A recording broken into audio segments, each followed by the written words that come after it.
I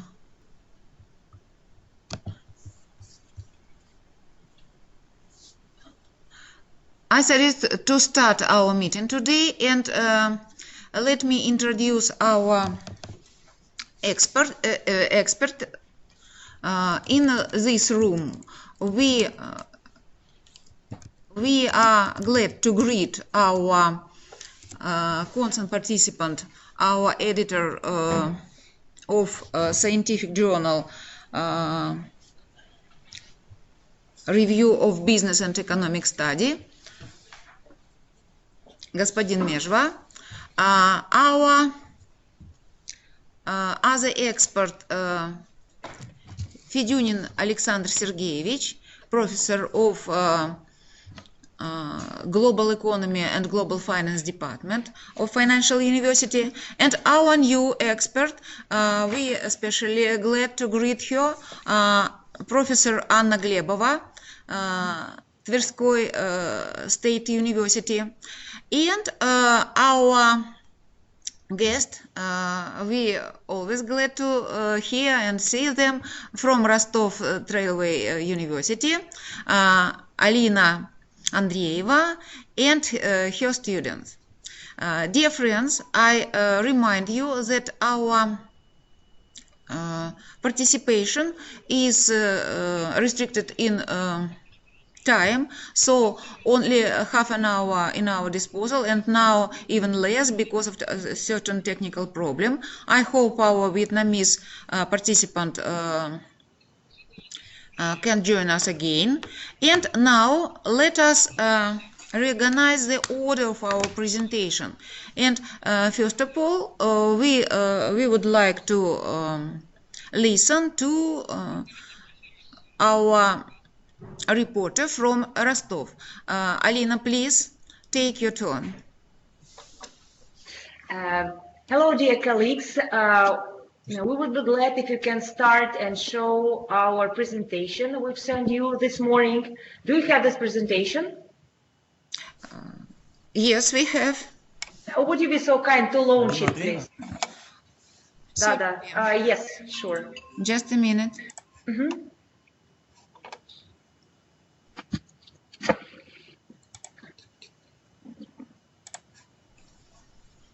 У меня только РТСУ.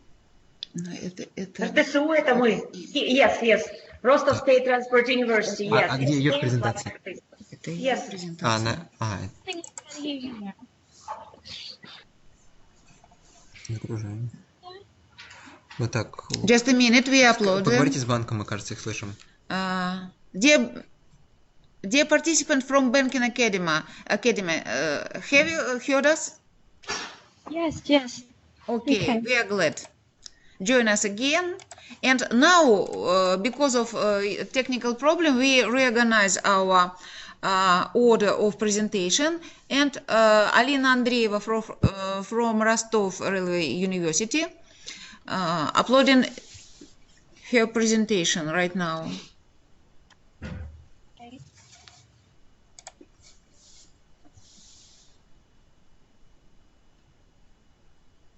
Okay, Alina, time to start. It's your turn. Hello, dear colleagues. We would like to start our presentation and our discussion after it on the high importance topic, which is Railway Trans-Eurasia, Innovative and Financial Conditions for the Mega Project Implementation.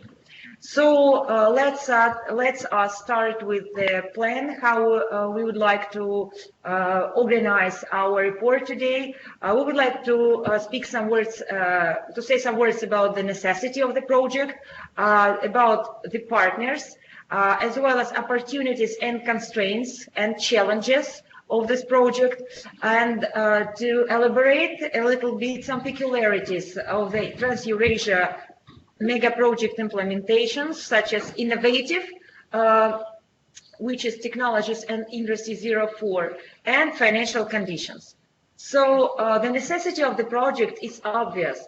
Concerning the geopolitical risks Russia is facing now, we are in need with we experience the high need of dealing with countries in our regional level, like transforming and creating trans regions or mega regions, and such the project, the mega project of Trans Eurasia mega project, is one of the 7 big and ambitious projects in the world now, because it will connect with its high and successful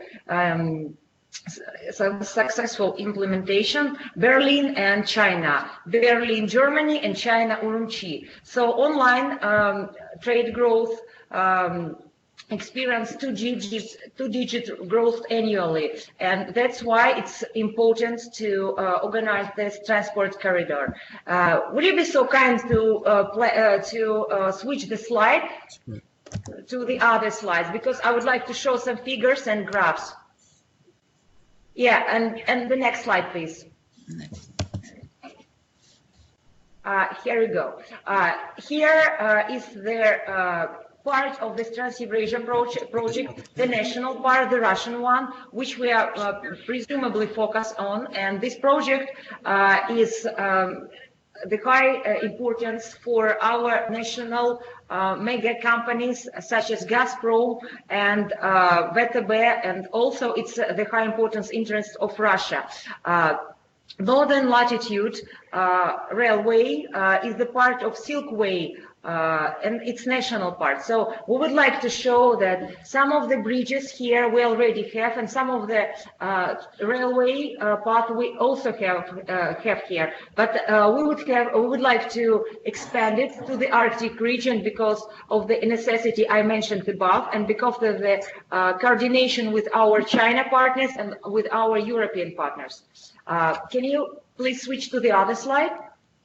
Yes. The next one. Here, thank you. Here we can see the necessity and the necessity of the project implementation and why it is interested for Russia particularly and for our foreign colleagues. So you can see the comparison between 5 countries, the leaders for exporting executing and exporting oil and natural gas resources. So you can see that the Russia have the highest potential among the 5 countries. The next slide, please. Yes, here we focus on the Arctic region in particular, and the Arctic region and hydrocarbon production in the open sea. To the year of 2035, the percentage of the hydrocarbon production and hydrocarbon resources would only increase. So Russia needs some opportunities for excluding this oil. Can you please the next slide?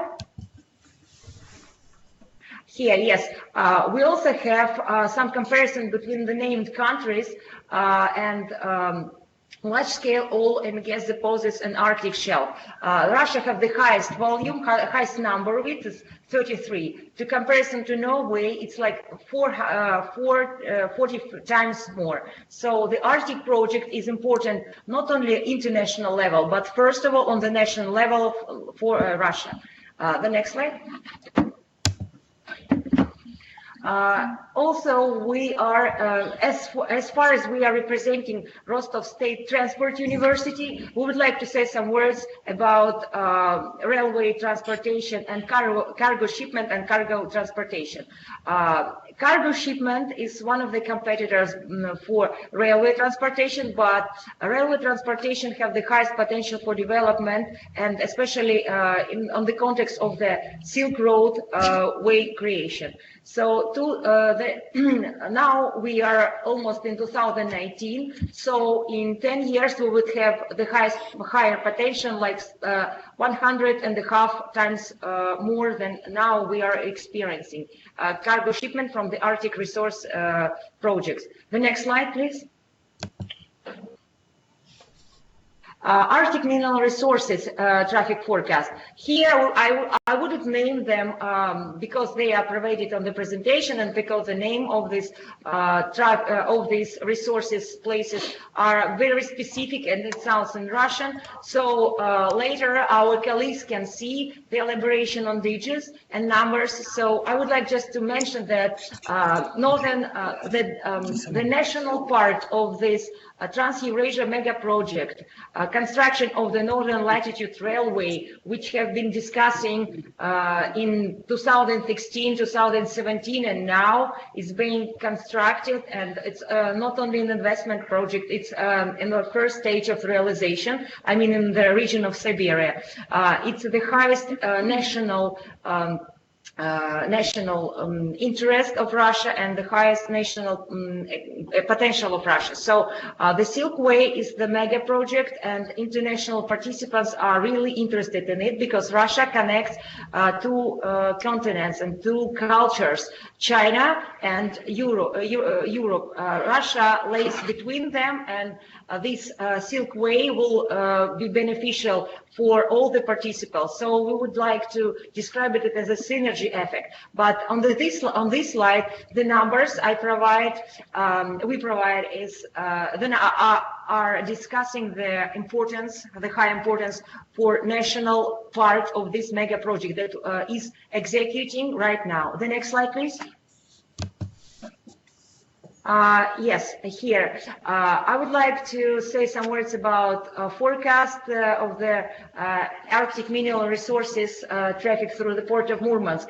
The Silk Way, Northern Silk Way, lays not so far from Murmansk, but the national project, as I said above, the Northern Latitude Railway, is already realized. So, is already realizing and executing. So, would you be so kind to the next slide, please? Switch to the next slide. Here, this slide is describing the number of traffic by tracks of Northern Sea route. So I would like to go to the next slide and to ask my colleagues. Next slide, please. Yes, I would like to ask my colleagues, people who were getting ready and doing my report with me, so the student or my student group. So let's hear them, please. As the project is structured in such a way that the main participants, Russian Railways, Gazprom PGCC, and government of the Yamalo-Nenets Autonomous Area are financing the objects of their own existing infrastructure, and new objects are built with the involvement of private investors and state funds based on the concession program. The model of the project provides for its implementation based on a federal concession as a part of a private concession initiative, where Russia will be a concedent, represented by the Federal Railway Transport Agency, and a special project company created with the Russian Railways participation will act as a concessionaire. This company is the Northern Latitudinal Railway LLC. It was created as a company concessionaire and it's a joint venture of the Russian Railways and Spetstranstroy LLC. According to the economic model, the project will cost 237 billion rubles and 113 billion rubles of which are planned to be spent according to the concession scheme. Next slide, please. Next slide, please. No, we haven't finished already. Can we have like some more, like 3 or 4 minutes, please? Yes, of course. Several slides. На предыдущий слайд? Yes, of course, Alina, you have. Continue, please. Okay.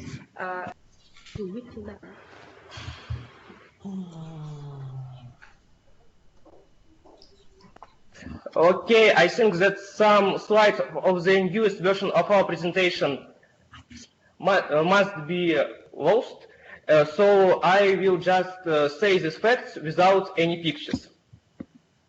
The continuous estimated NPV is 60 billion rubles, with the investment of the amount of 30 billion rubles. And for the Russian railways, it's 137 billion rubles. And the concession NPV should be only 9 billion rubles, while the concession has the highest construction costs with $2.8 million for 1 kilometer of the railway. To build the central section of the Obskaya, Salykard and Nadim railway, which cost 130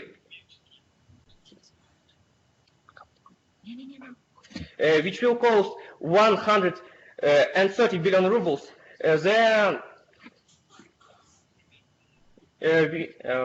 this program needs a loan of 97.2 billion rubles.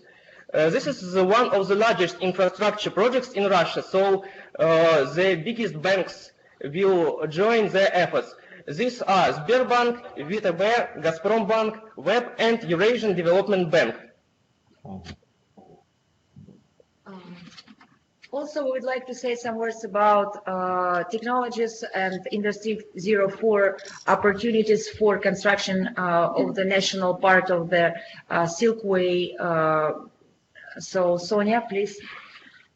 Implementation of Trans-Eurasia has to become, first, an example of integration of all latest digital technologies of the Industry 04, transport, nation building and construction technologies. Second, it would also open new opportunities for outstanding decisions in the field of ensuring continuous technology of transportation. Third, full coverage of the railway rolling stock and infrastructure, with technologies of sensor diagnostics of condition. Finally, it would provide management on the basis of the Internet of Things, big data, control technologies, or resistance to movement. I would like to finish with some results, that the main opportunities and constraints of the project. As you can see, the main finance scheme is public-private partnership, and the budget financing is approximately 25-30% of the budget. So one of the main constraints of the project is cost of the project, because it's extremely high and it's going to be rising, I would think that. And China partners haven't provided any finance yet, and they are launching the project from its own way. So the project have, first of the constraints is finance constraints. The opportunities for development of the project is well known because the project provides opportunities for freight and passengers, rail transport development. As I show above on our slides and presentation, Arctic region resources are the highest potential in the world, and Russia do have the largest percentage of these resources on its territory. And Russia, like icebreaker in Russia, in St. Petersburg, today is launching to Arctic region to work on this oil resource execution. So national interest and presence in Arctic region is extremely important in the context of geopolitical risks for Russia today. So this mega project Trans-Eurasia will be executed with some percentage of execution, but the national part of it, Russian national part of it, Northern Latitude Railway, will be organized, and it's now organizing and executing right now. So thank you for your attention. We would be glad to answer the questions if there are any. I want to say that we haven't provided all the information about the Arctic region and Russian railways interests there, in national interests, and all the digits and calculations on the project, because this project is a point of discussion here in Russia, and the national part of it is also a point of discussion because it's cost a fortune. So we don't have all the digits and numbers on our slides. So if you have any questions for elaboration or a discussion, we will be glad to answer. Thank you. Thank you, Alina, for interesting presentation. And dear friends, dear colleagues, do you have any question to our presenter?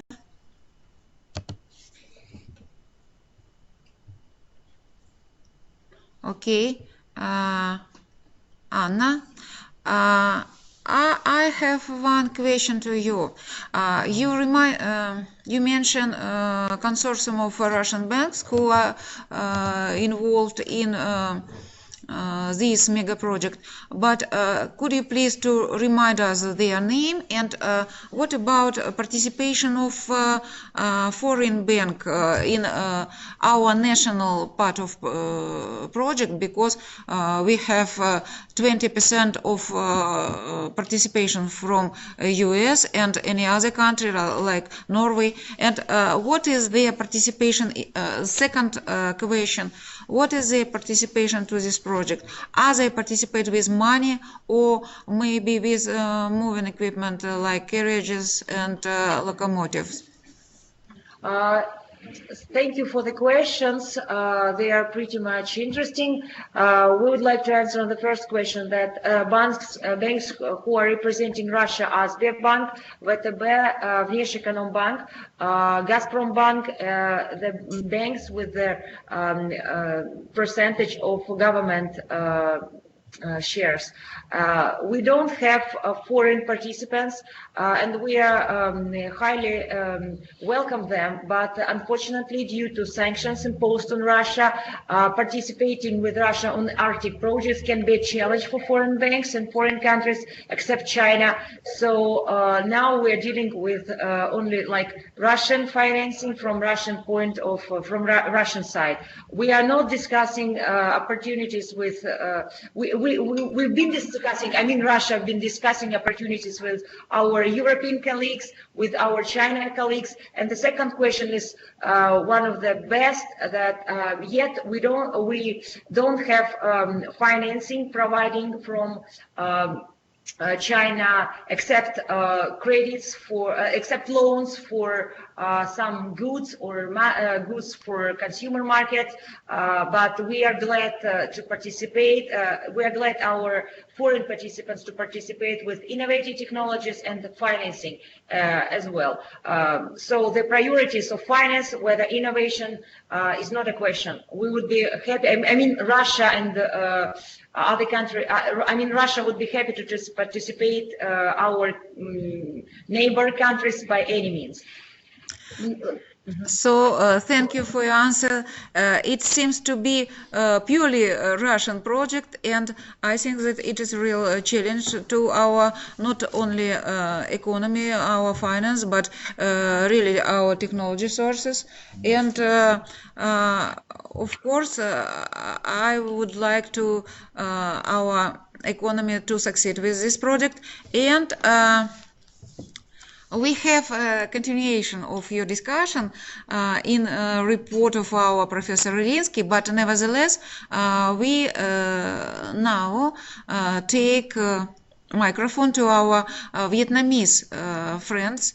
Dear colleagues, it's your turn to report, please. Start your presentation.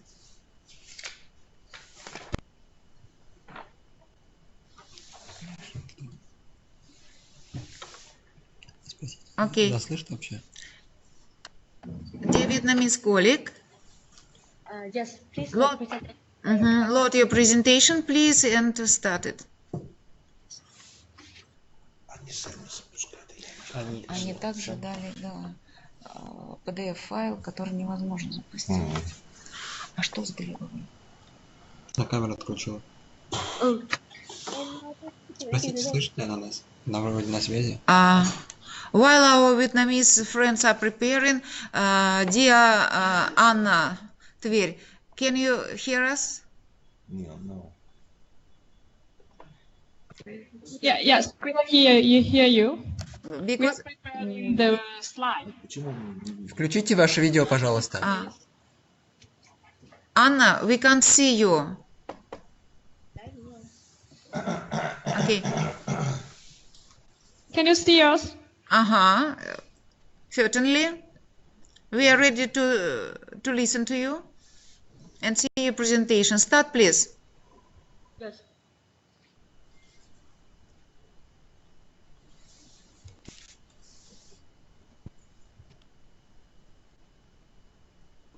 Лёш, часть чего не сделать? Загружаю.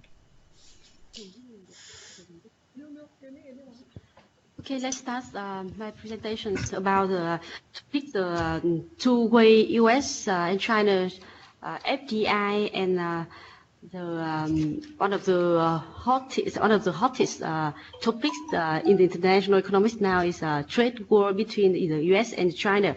And as you know that U.S. and China. First, I would like to present some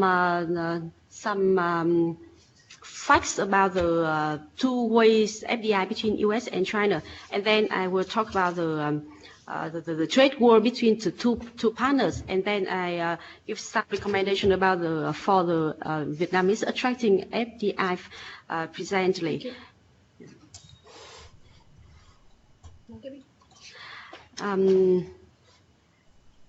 First, about the FDI flow between the U.S. and China. Okay,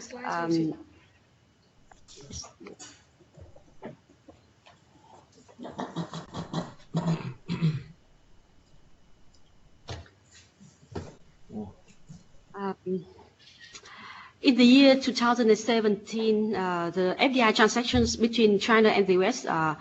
has declined in the recent years, especially in the 2017, and the percentage is 28 drop compared with the previous years, 2016, but it is still the second highest year on the record of the FDI flow between the two partners. One of the reasons for this drop was a decline in Chinese investment in the U.S. Is the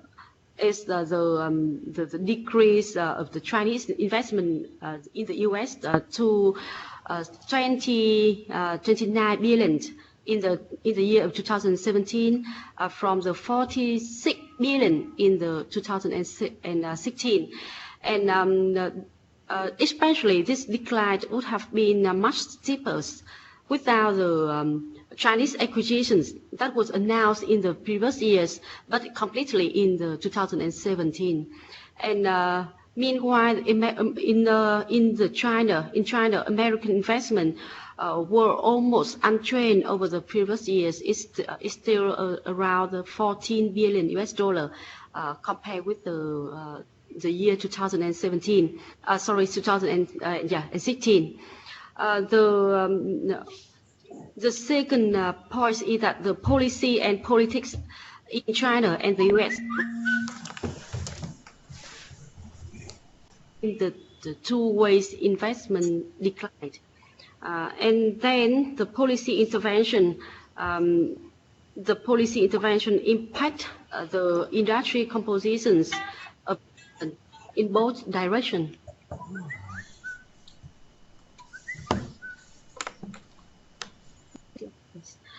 The industry mix for Chinese FDI in the U.S. was impacted by deal carry over from the 2017 and 16, but the deal making in the second half of the year showing the clear shift toward the sector supported by the policy. And the big losers from China's new outbound investment rules was entertainment. The next slide, please. Yes, just this slide. And real estate and sorry, the previous. And investment remained stable and growth in high-tech sectors, stable in health and biotech and informatics and communications technology. It's actually related to China global infrastructures, such as trans infrastructure. Meanwhile, China missed investment market success for foreign investor in 2017, but this trend was not sustainable enough to patients. Investor main focus on the opportunities such as food and investment appears to be increasingly driven by industry policy, such as the push factor for electric semiconductors industry and localizations requirements for ICT firms. Next point is the policy developments are reshaping the investor mix in both directions.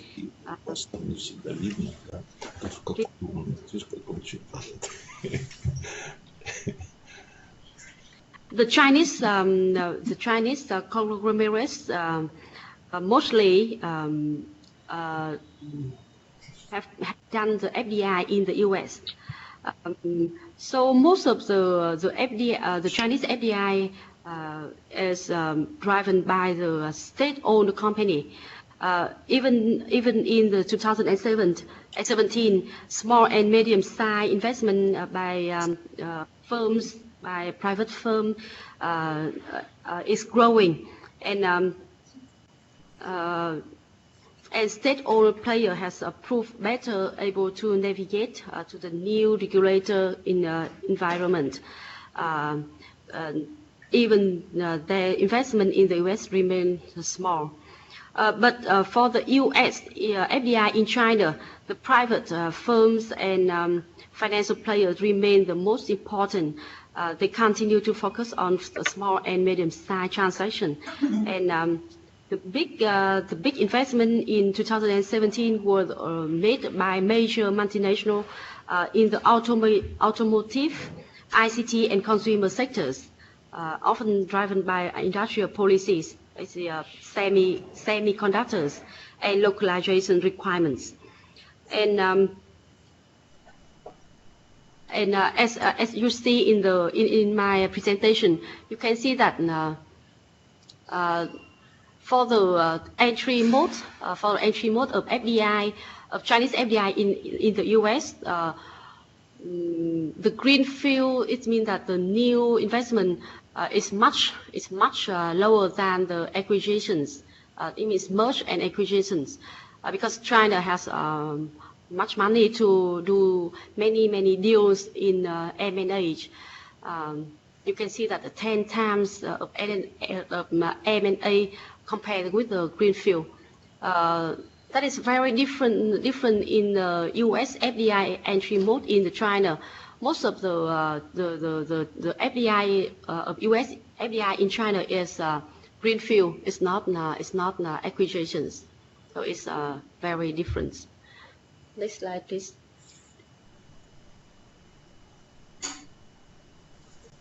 Yes, done. Next, please. Yes. And then I would like to give you some view of the trade war between the two partners. As you know that now the total U.S. tariff applied exclusively to China is 2,050 billion US dollar. Meanwhile, the total Chinese tariffs applied exclusive to U.S. is only 110 billion US dollar. It's a half of the tariff that U.S. applied for the China. And in the beginning of this December of this year, the U.S. and China agreed to temporary suspension for the trade war, but it's only temporary. And the two countries have so far imposed tariff covering roughly around 360 billion of US dollar of merchandise trade between them. And because of the breakdown in negotiation, suggests that neither side is that seriously looking for an off-ramp in the dispute.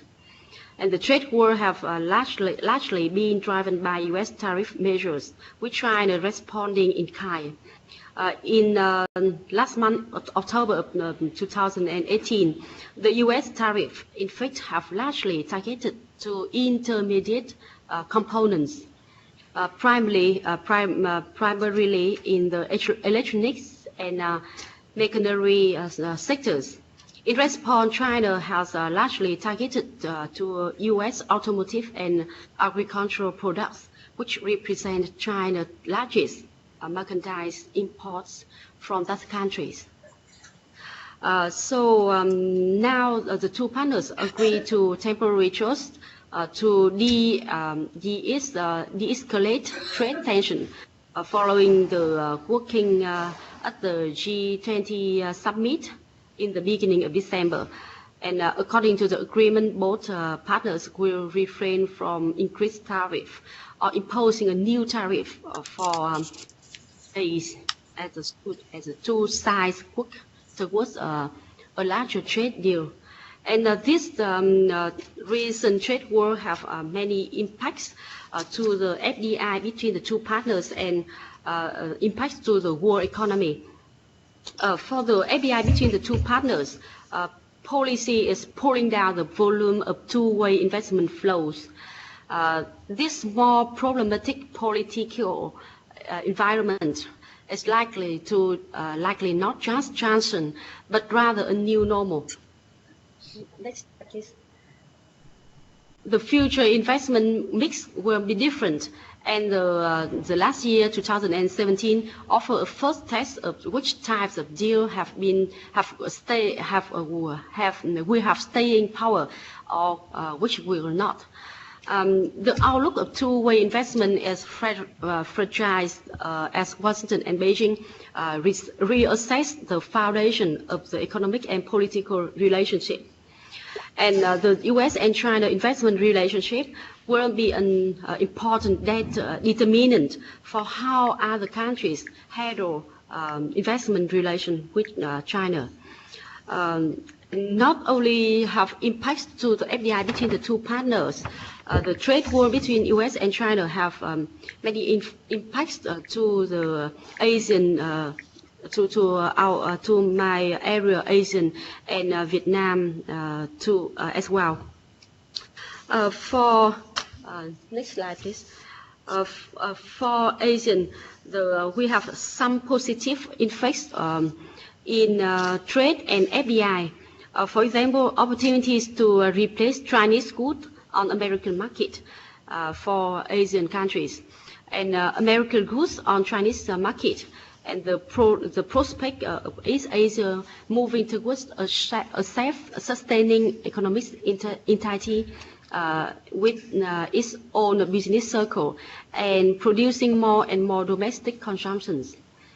For Asian countries, a trade war offers an opportunities of concentrating on the East Asian supply chain producing for East Asia.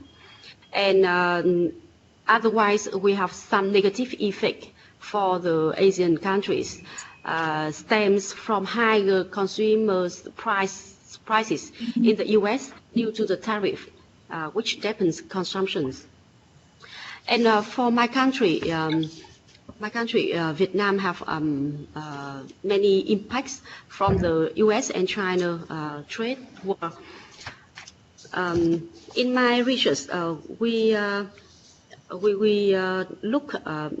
find out some negative effect and positive effect. Next slide, please.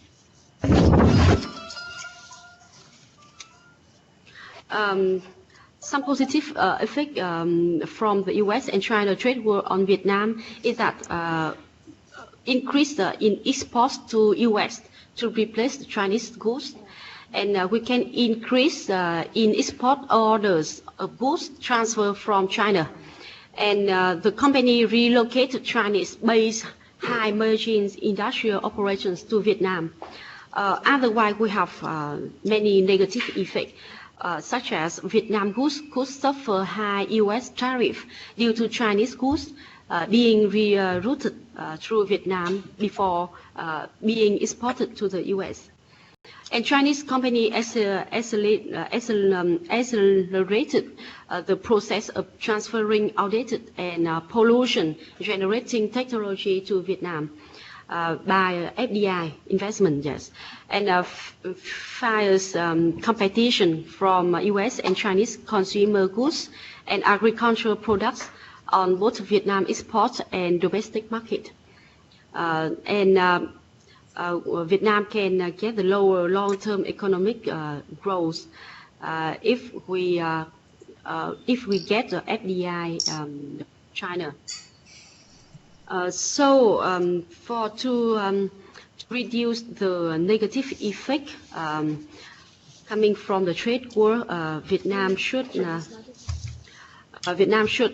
respond to the uncertainty.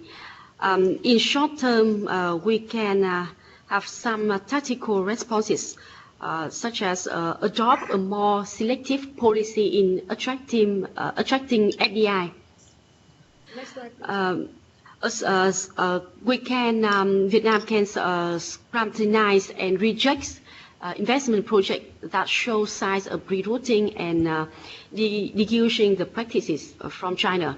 And Vietnam can act more decisively against pollution-intensive investment through more strengthened environmental requirements and enforcements.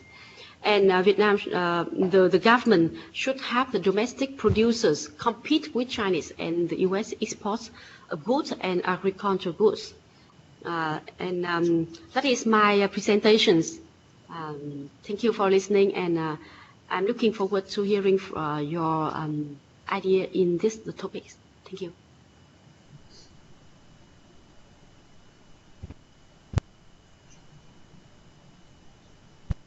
Hello, can you hear me? Yes, certainly.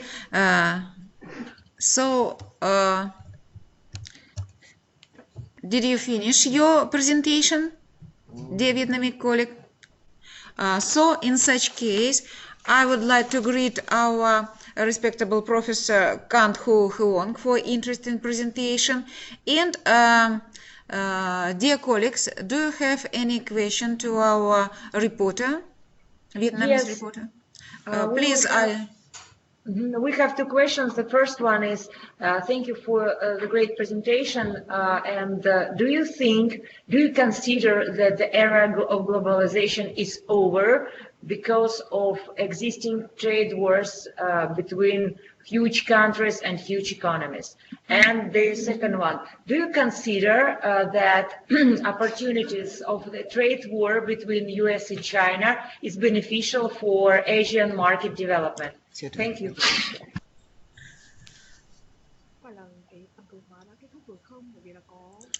Okay, dear Vietnamese colleague, have you caught the question, or do you need repetition? Thank you for your questions. In the first question about the globalizations, actually, in the past and presently, the liberalizations and or globalizations and localizations and the tariff and the some other tools for the free trade. The two trends still the two trends still happens in the past and presently. It's not mean that in the past it's only freedom or only free trade. I mean that for each country or each area, the two trends still happens, but depends on the world economy and the politics relationship between the some countries in the Asia and some country in America, and I think that it depends on the politics relationship. It's not only the commercial forces. So I think that the two trend is still happens in the past and presently and in the future also. And for your second question about the Asia market development, maybe Asian countries have some opportunities to develop their markets in the conditions of the U.S. and China trade war. I think that I have some factors, some figures about the rate and the figures between import and export between the Asia country and US and China. And for China and for China, it's around 20% of import and export consumers consumptions from China to the US. And for the US, it's also 15% of import and export from US to China. And even while the Asia area is still the large Asia, the last area in the world, Asia market can have some opportunities to develop their market, and the trade war is also the opportunities for Asia countries to see that and to relocate their export market. I think that is also the opportunity. It's also an opportunity. Okay. Thank you, dear Vietnamese colleagues. Dear colleague, do you have any other question to our presenters? No, of course, the number are impressive enough, and especially relocating of investment and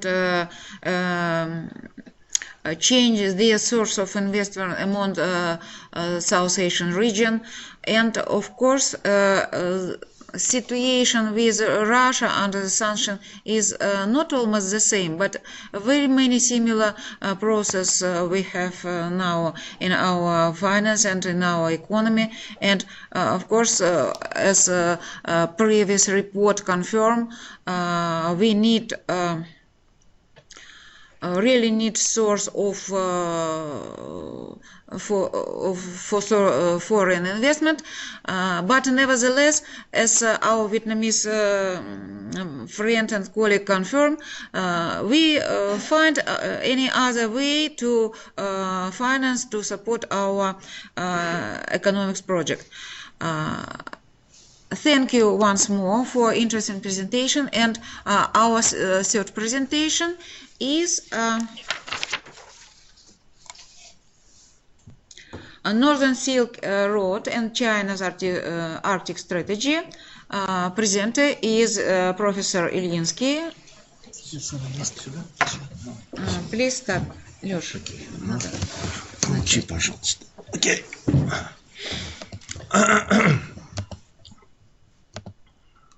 Okay. Hello, everybody. So it's my pleasure to be with you and to discuss with you some topics concerning Russian-Chinese relation. Okay, first of all, let's start with the beginning. So we know that China invests heavily not only in the US but also in other countries. So okay, let me wait for a while. Okay. So, and if we look for that picture, we can see some distribution, world distribution of Chinese investment in 138 countries for 14 years, and we can see that really all the world map covered with some red circles, right? And it means that we have some very strong Chinese implementation of different projects in the different countries, right?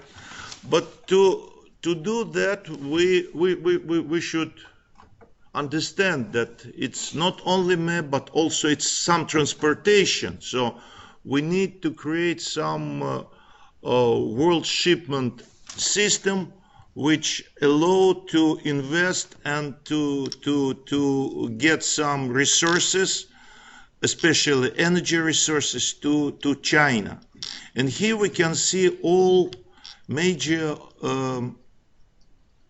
oil maritime roads and some choke points, right? And the most important points is Strait of Malacca, which connect Andaman Sea and South China Sea. And we can see here some points. This is the Paracel Islands and Spartley Islands, which also control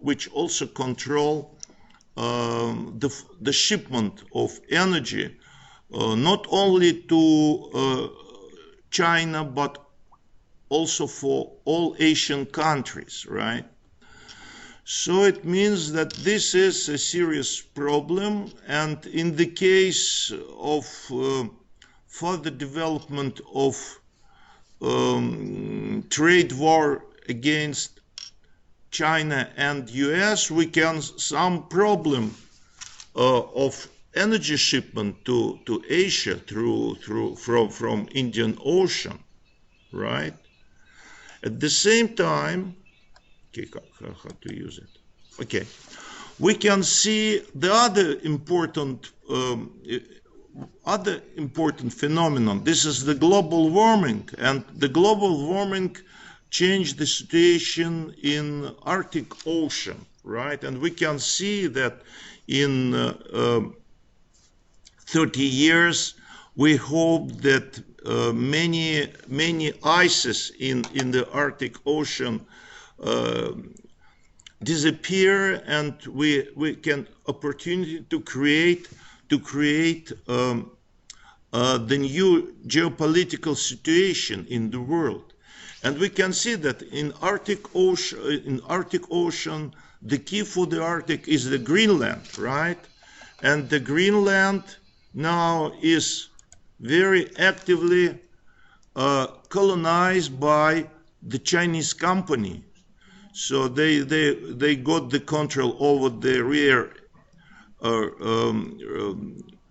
rare elements in Greenland, also the iron ore and zinc ore.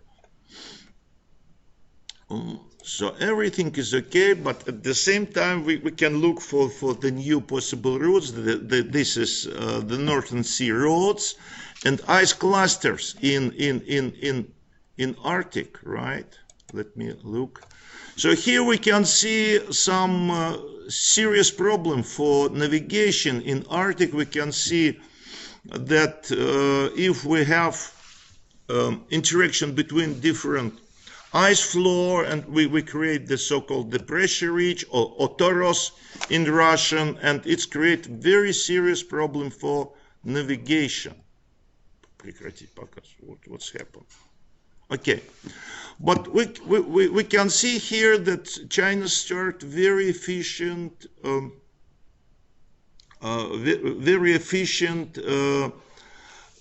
shipment activity in the Arctic. So nowadays we have many Chinese ships which cross the Arctic Ocean in both directions, both to Europe and to Asia. Here we can see some very important routes of Chinese from Dalian to Rotterdam. This is the Yongchen vessels which cross the Arctic Ocean in 35 days. It's very fast. Also, China start to create the fleet of icebreaker, and we can see that the Chinese icebreaker now is more powerful than American icebreaker, right? This summer, China announced creation of first nuclear icebreaker. Okay, let me, how to use it. Also,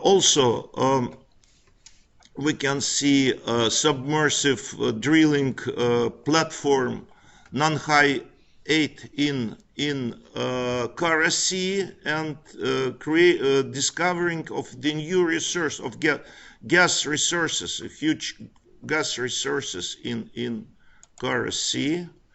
But the most interesting it's the Yamal LNG project in Yamal Peninsula here, right? It should be invested around 27 billion US dollars, and it started just under the US sanctions, and we can see that China very efficient, participate in the project. So approximately 30% of the equity of the company belong to China. And this project is very well organized. The Chinese bank provide a huge credit line to the project. You can see it's around 20 billion euro for 15 years. At the moment, the production capacity of the project reached 15.5 million tons. So it's a huge success. Okay, let me. Okay, Вы еще this one. говорите по панели, а не по презентации. По панели? Нужно по презентации еще. По презентации. Okay. So here we can see some production models for Yamal LNG. It's Sinohem Tsingtao company and some Chinese shipment of equipment which cost around 10 billion yuans to China, right? So we can see the China. Also, this is the first condensate Arctic tanker created recently in Guangzhou shipyards. Here we can see also, but it's not Chinese, but South Korean, Daewoo Arctic tankers for LNG, and of 15 tankers, 14 is Chinese. So we can see that China very actively participate in Russian Arctics. It's get a lot of resources, energy resources, provide technology, money, and even qualified labor to work in a very harsh weather conditions. So now it's around minus 40 degrees centigrade in Yamal, and the wind around 20 meters per second. So it's very difficult to survive in that condition. Also, China start to create some political support of her activity in Arctic. So it's created the Ice Silk Road, which described the Chinese activity in Arctic Ocean. In January, they officially published the White Book, Arctic Policy of China. And finally, we can say that open Arctic roads for China save a lot of money for Chinese economy, also provide stable energy channel for China, and also support the development of coastal area of China. And finally, we can see that now in Arctic, we have some transformation of white bears, not in panda, but something like that. So it means that China strongly invests in Arctic, and future Arctic most probably change the geopolitical landscape of the modern world. So thanks a lot for your attention. Okay, thanks, Professor Ilinsky, for interesting report. And now, if Professor allow me, I would like to add several, literally several words about situation in Arctic. So, there is no other such territory on Russian map where it will be just difficult and as profitable to work. The far north of Russia produce 10% of our country total GDP, and only 1.6% of population is living there.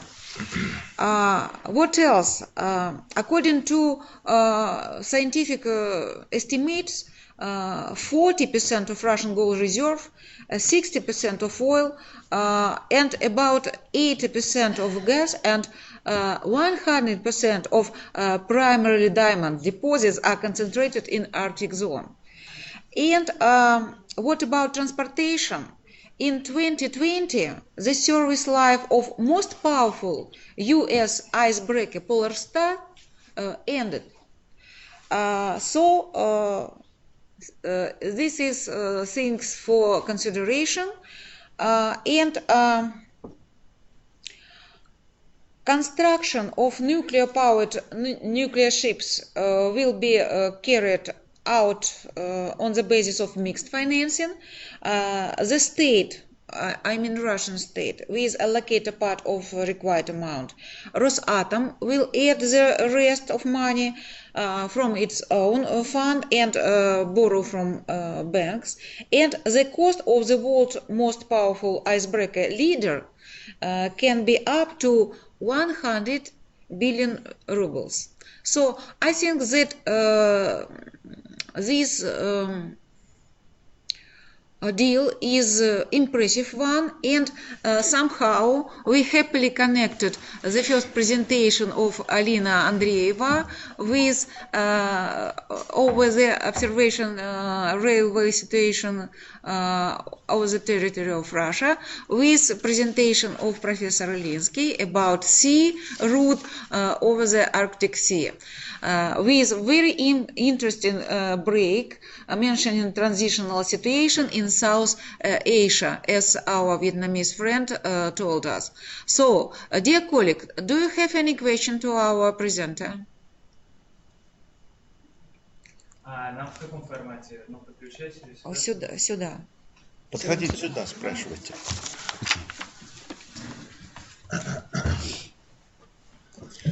А вы не уходите далеко, зайдите сюда. Вы же будете отвечать. Кому?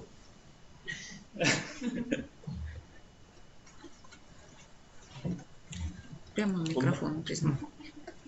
Марина, идите вопросы, задавайте. Hello, dear colleagues. My name is Andrei Arshakunin. I'm from Financial University. And I have one question about the open ports. So how do we know that open ports, we have a lot of them in China? And this is the ports where we don't have any regulations for a ship which entering there. So my question is, maybe we should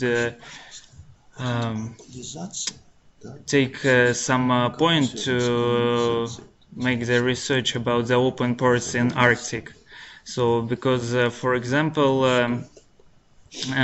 because we are talking about the ice which are melting now, and maybe the open port in Arctic, it should be the point to develop the trade between the countries which territory geopolitically are near the Arctic, and maybe it could be even the Great Britain and other countries.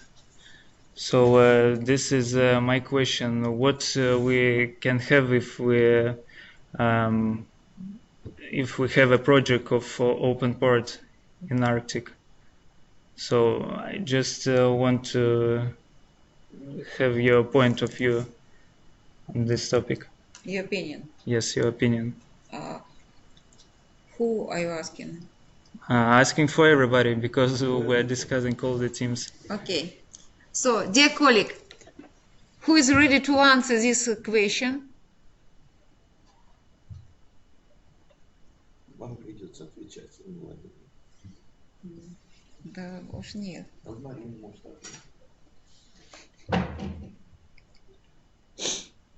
Maybe our questioner has his own opinion about on the subject. So I have already give my opinion that we should have some project of the open ports because nowadays in our geopolitical situation, I'm talking about the sanctions. So maybe it would be the exit from this hard requirements of world trading.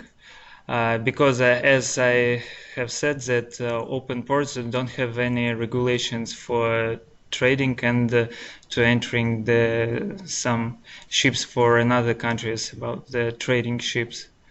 So I think that we should discuss this topic next time, of course.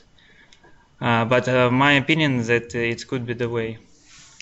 Okay, it's not a bad idea. So, dear colleague, do you have any additional sentence or maybe a suggestion to this point of view?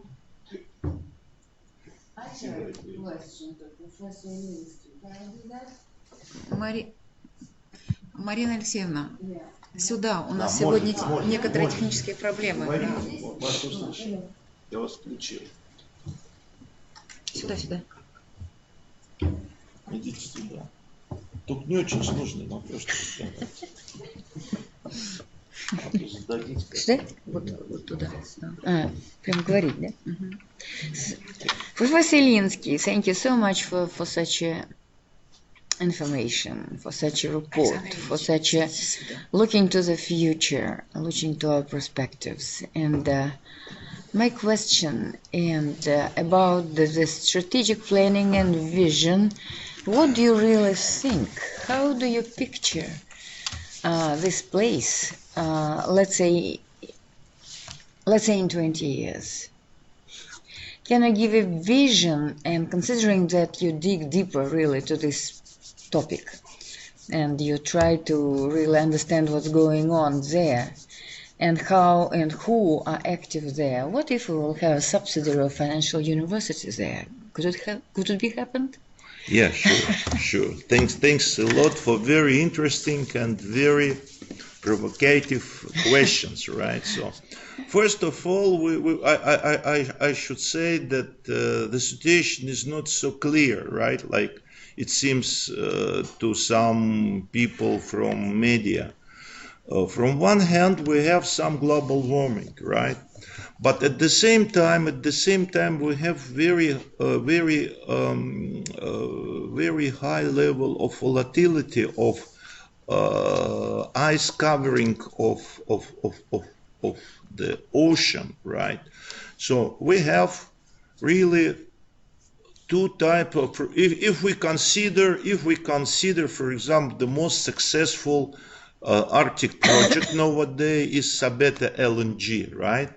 So really, we have two different routes, right, from Sabeta. Some eastward to Asia, and if we consider eastward shipment route, we should consider that it's some seasonal, so it's around 3 months per year is open sea, right? So for 3 months approximately it's July, August and September, it's summer, right? It's summer in Arctic, and we have some open water roads to Asia, so 3 months. In winter time, we have really no any opportunity to organize some shipment to Asia due to very hard ice condition. We know that in Russia we have the highest level, the highest number of icebreakers. So at the moment we have 46 icebreaker, and we have 7 atomic icebreaker. But the main problem is that the sizes of the modern tankers approximately 2 times higher than the ice channel created by the icebreaker. So it means we should use at least 2 icebreaker to provide pass. So it's rather expensive, right? If we consider, for example, some process of filling of the tankers, also very complex and very difficult to organize. But if we consider the routes to Europe, really it's open. It's the all year route to Europe. So it means that its way is open for transportation of energy. But recently, our American partners make some statement about the transshipment of tankers in Norwegian water, and say it's not good. So it's not good that Russian energy moved to Europe again. So we have very strong position in energy. So we know that U.S. imposed sanction on Russia, and it's imposed sanction on both on Novatek, the main agent of Yamal LNG, both Yamal LNG as a whole. But it's very strange. But the capitalization of Novatek during the sanction increased 2 times. More than 2 times. So at the beginning of the sanction, the capitalization was around 1 trillion 200 billion rubles. Nowadays it's more than 3 trillions 400 billion rubles. So we have the biggest capitalization in a Russian company. So we can see a lot of geopolitics here, right? And we have some not only trade war between China and United States of America, but also strong opposition to Russian energy project in Arctics. But nevertheless, in our conditions, we have some success for at least the biggest Russian energy project in Arctics. We have creation of new port of Sabeta.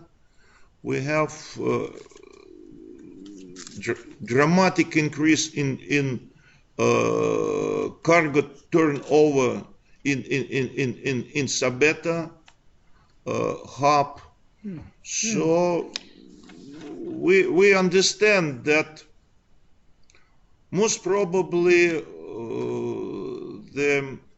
globalization era will transform in something new, most probably, right? Most probably.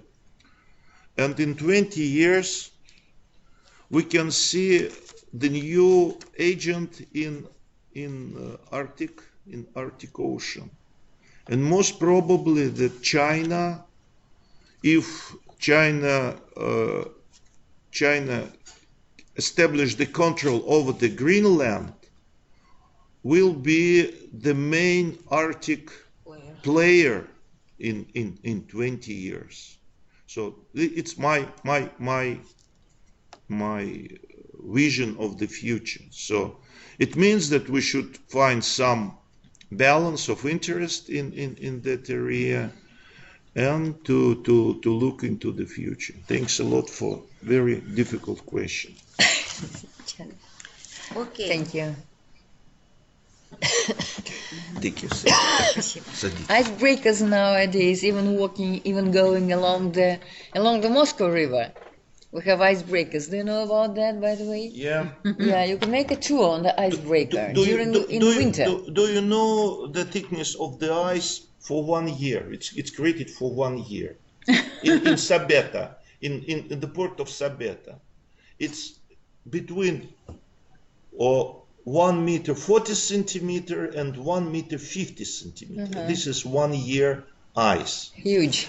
It's not huge, but if we have the so-called ice pressure bridge or toros, it's much thicker. It's maybe 30 meters. 30 meters thickness could be. Yeah. 30 meters. Okay. You could break it. I am forced. Difficult to break. Absolutely. Dear colleague, I am forced to interrupt our interesting discussion, and nevertheless, I remind you that we are restricted in time. So, thank you so much for taking part, for your participation in our discussion, and I hope that our webinar was fruitful and mutually interesting for all participants, and of course. In this eve of Christmas, European Christmas, I wish all of our participants, all of our researchers, health, good mood, and of course, new interesting researchers. Thank you for your participation. We finish our work for today. Hope our next meeting in New Year. Merry Christmas to you. Merry Christmas to Thank you very much. Thank you and bye. Thank you, bye. Bye. Nice to meet you. Nice to meet you again. Хорошо. Так, Леш, Спасибо, завершите. Уважаемые коллеги, спасибо большое.